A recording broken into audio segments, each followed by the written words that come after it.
Well, as you know, over the course of our 7 years, our reporters have been attacked several times. I remember when our friend Sheila Gunn-Reid was literally assaulted at the Women's March by a New Democrat activist who wasn't a woman. This was in January of 2017. And actually, every year, a reporter of ours gets hit or attacked or spat on or shoved, usually by some Antifa leftist. And as you know, one of the things we do is we hire security guards for our people to protect against the rabid left.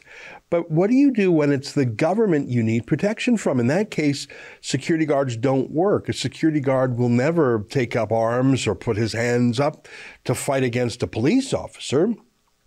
The police are the law. And if a security guard tries to stop a cop, well, he'll be arrested himself. And so it is that when we deployed our reporters to the trucker rebellion in Ottawa, we didn't have security because the threat was not from the peaceful truckers. The threat was from the police. And our reporter, Guillaume Roy, was pepper sprayed. Here's a picture of him having taken a face full of pepper spray from police. Guillaume is not a protester. He was obviously doing nothing violent of any sort. He's literally our cameraman. They pepper sprayed him because they knew he was with Rebel News.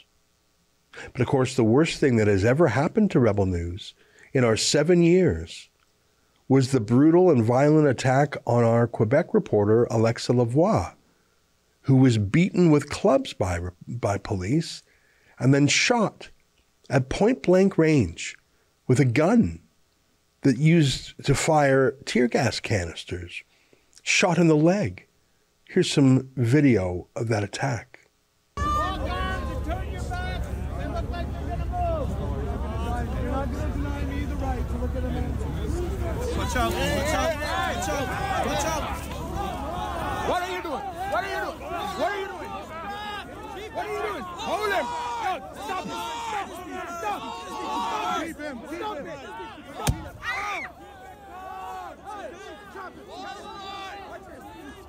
You just fight on protesters. You just fight on protesters. Ow! Ow! Ow! Okay, girl, you all right? Got shot. Take care. Bring her out. Bring her out. Come on.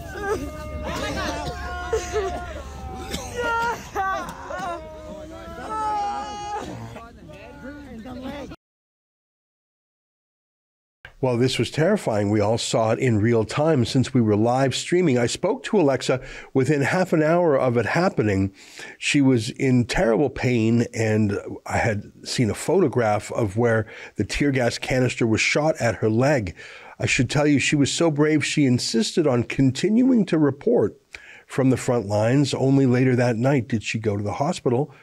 And joining us now via Skype is Alexa Lavoie. Alexa, nice to see you again. I'm so sorry for what happened to you on the weekend. And I know that you suffered for your journalism, which you did for all of us. You were there showing the world what was happening. And for that, you were targeted. And I'm sorry that that happened to you. But it was almost predictable because many times before that happened, I was hit a couple of times, pushed in the ground. I was continuing to report on the front line because I wanted to show the world how the police was acting on a peaceful protester that day. And I think it's important because who else will show what is going on? Yeah. Most of the mainstream or state media have said that protester was violent, using gas against police. I was like, the gas is not coming from the protester. That's coming from the other side, the police. Same if the Ottawa police have said that they were not using chemical products against the protester. We had that day the proof that is not true.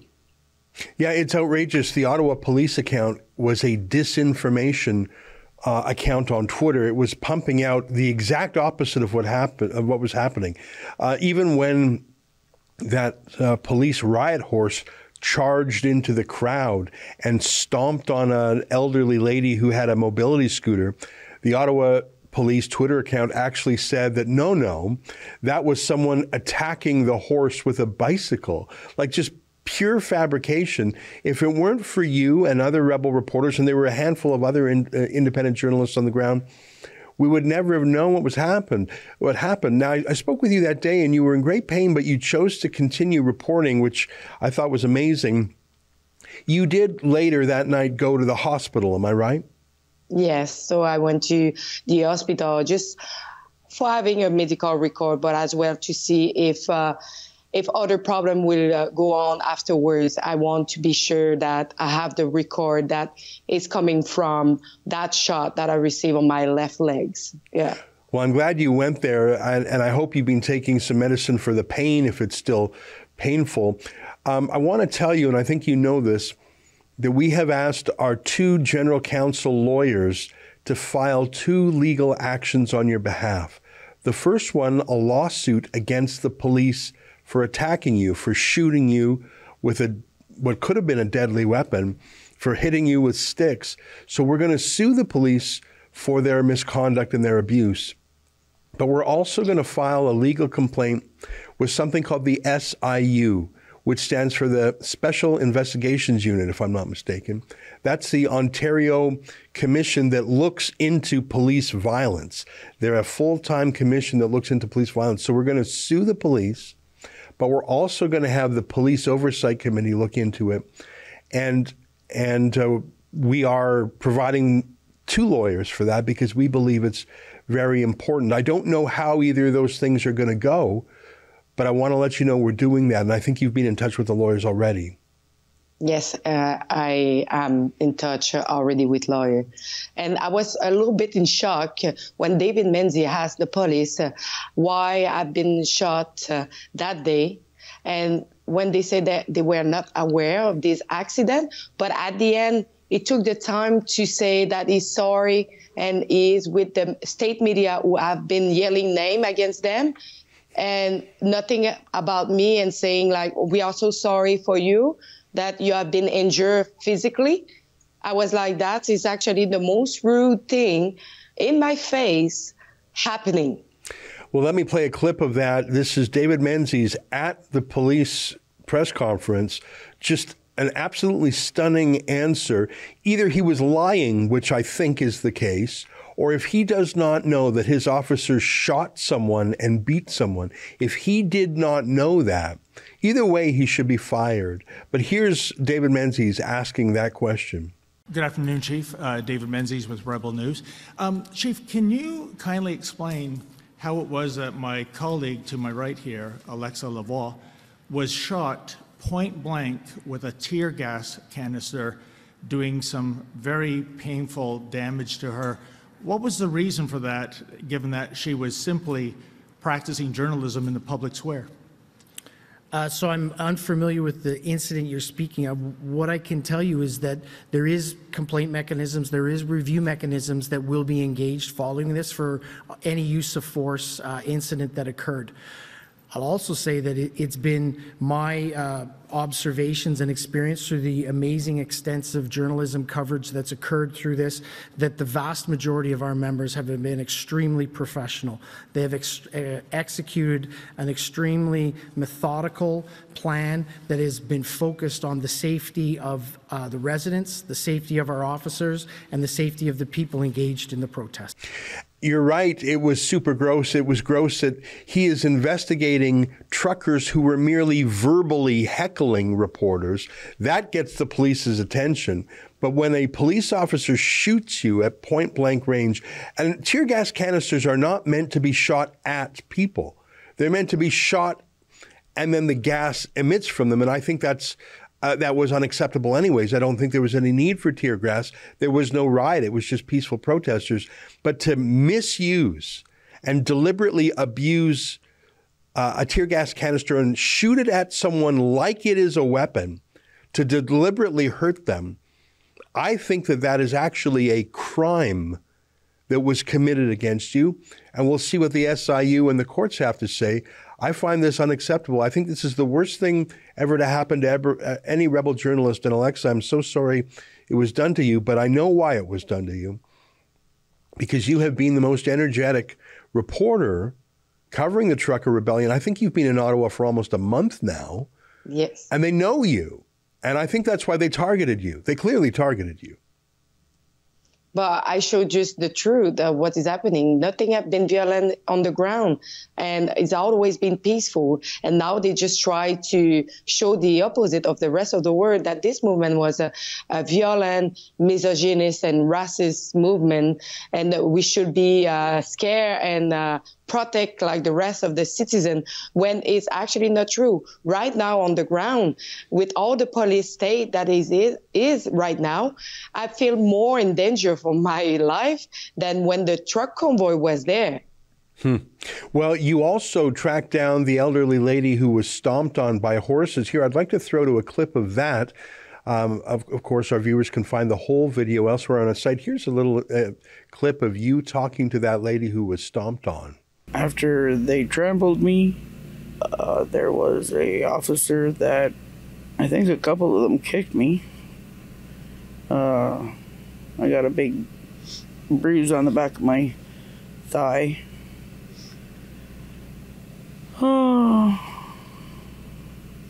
And another one dragged me by my coat off the premises. But I walked right on by enemy lines and walked back into safety, because outside of our circle, it didn't feel safe. When I was back in with the convoy, I felt safe. So when that happened and you were in the ground, no officer showed you some help or anything? No, they were all showing me anger and aggression. Nobody helped you? Well, he aggressively helped me out of the area and was told to leave and don't come back, or if I come back, I would be arrested. The ambulance came, took me to the hospital, and there was only one doctor on. They sent me in for an x-ray. It wasn't a very good stay at that hospital. But it wasn't their fault either, because there's no doctors or nurses to fill these hospitals to help people that are hurt. I have bruising on the back of my leg.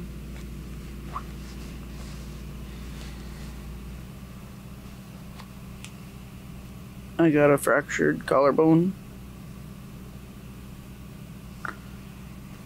I got bruising on I got sore ribs. Doesn't look like I'll be driving anytime soon. I'm still alive. I'm still here. Thank you to everyone out there. I'm okay. Bumped and bruised and sore, but I live to stand another day.